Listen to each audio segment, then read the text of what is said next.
morning and thank you for joining our daily outlook. And today we'll cover the changes in gold. Greg will be sharing insights from our trading desk. The price of gold has lost 0.7% in the last session. The MACD has collapsed into the negative zone.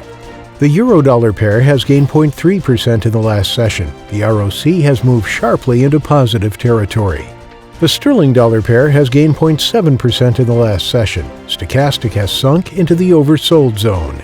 The Aussie dollar pair has remained as is in the last session. Stochastic transitioned sharply into the oversold zone. Thank you for your insightful trading ideas. Moving on to world headlines.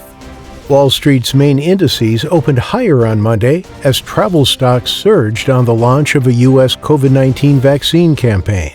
Argentina's crypto industry saw record trading volumes this year amid the COVID-19 pandemic and ongoing economic hardship. Tech giants, which control access to their platforms, could be fined up to 10% of their annual turnover for violating EU rules aimed at curbing their power. Thank you. And now let's go through today's major economic events.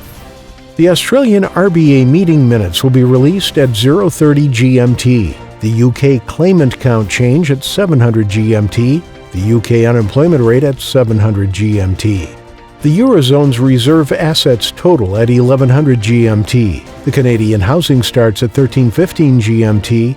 And the U.S. NY Empire State Manufacturing Index at 1330 GMT. We hope that you've enjoyed today's market outlook. On behalf of all of us here, we wish you a productive trading day. Be sure to join our next review for the latest news and events from the financial markets.